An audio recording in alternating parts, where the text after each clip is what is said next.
Welcome to the show. My name's Ariel Nissenblatt. This is daily tips that may or may not help you. On the show, we share a tip, 1 to 2 minutes each day, that may or may not help you, as you can imagine. Lately, we have been trying something new. We've been sharing quotes. We've been sharing podcast recommendations. We've been sharing words. We've been sharing anything that may or may not help you. Quick bites, that stays the same.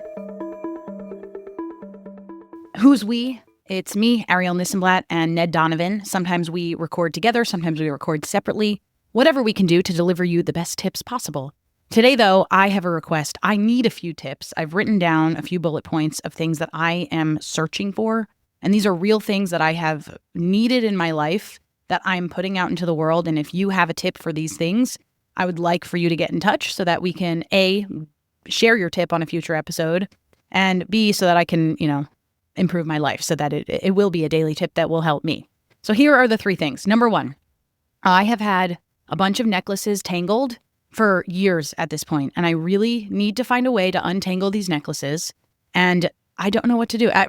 Genuinely, I think it's been 5 years for one of the tangles, for one of the bundles that I'm talking about, and I'd really like to wear some of these necklaces again. If there's a tip here, I would love to know it. The next thing is, I recently bought a mint plant, and I found that the leaves get brown very quickly, and I just want the plant to grow. And what I found is that if I clip it and I put it into a cup, or I have these cute little vials that you can put them in with water and it grows roots, and then you can replant the mint, they don't get brown. But for some reason, when they are planted, they get brown. So if anybody has any tips on growing mint indoors, please let me know. And then the last thing, and I'm sure there are more, but I'll stop after this one.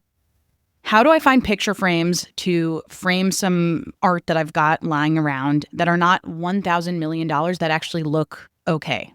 If you have any tips or brands or stores that you recommend, or framing tips in general, or for how to make a print look great in your house when you are not an artist and you're not a professional framer, that would be lovely. So Tippendales, let me know. There's the untangling necklaces, there's the mint getting brown, and then there's the picture frames question. If you've got tips on these things, I'm all ears.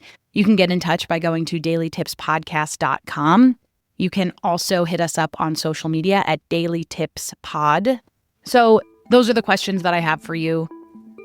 Maybe somebody somewhere out there has some answers for me. I'd be greatly appreciative. And with that, I will say goodbye for today. And of course, we will be back tomorrow with another daily tip, or maybe it's a quote, or maybe it's a song, or maybe it's a phrase that may or may not help you.